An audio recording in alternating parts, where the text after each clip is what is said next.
Ndonë se u paralajmërua se punimet për autostradën Shkup-Vllaz do të nisin në fund të dhjetorit, megjithatë kjo nuk do të ndodhë. Para 3 javësh zëvendësministrja e transportit Kaltrina Zekolli Shaqiri në Klik Plus tha se vetëm kushtet klimatike mund të prolongojnë punimet. Kanë aplikuar diku 11 kompani të vendit dhe ndërkombëtare.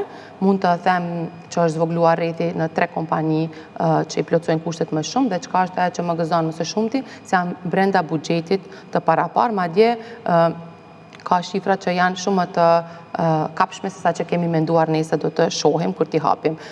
Dhe për shumë pak, ndoshta mund të them edhe brenda muajit, do të kemi shënimin e fillimit të punimeve në këtë rrugë. Këtë po e them dhe uroj që kushtet klimatike të mos na e vështirësojnë për të ngecur ndoshta në muajin janar ose shkurt dhe në pranverën e hershme për të vazhduar me energji të plotë dhe me ritëm të plotë. Sot jemi 29 dhjetor, punimet nuk kanë nisur jo për shkak kushteve klimatike, por siç sqarojnë nga kabineti i zëvendësministres, arsyet e vonesës janë procedurat burokratike të institucionit financiar dhe periudhës së festave të fundvitit.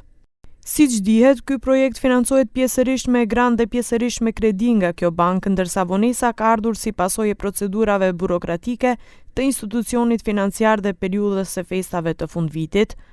Nga ana jonë institucionale, të gjitha procedurat janë përfunduar dhe aktualisht presim vetëm miratim final nga banka. Besojmë se shumë shpejt do të krijohen kushtet për fillimin e punimeve. Ndryshe, për këtë autostradë janë kryer vetëm 2 kilometrat e para, por as ato nuk mund të lëshohen në përdorim derisa nuk ndërtohet edhe pjesa tjetër prej 10 kilometrave. Për realizimin e autostradës janë parapar rreth 220 milion euro apo afërsisht 24 milion euro për çdo kilometër.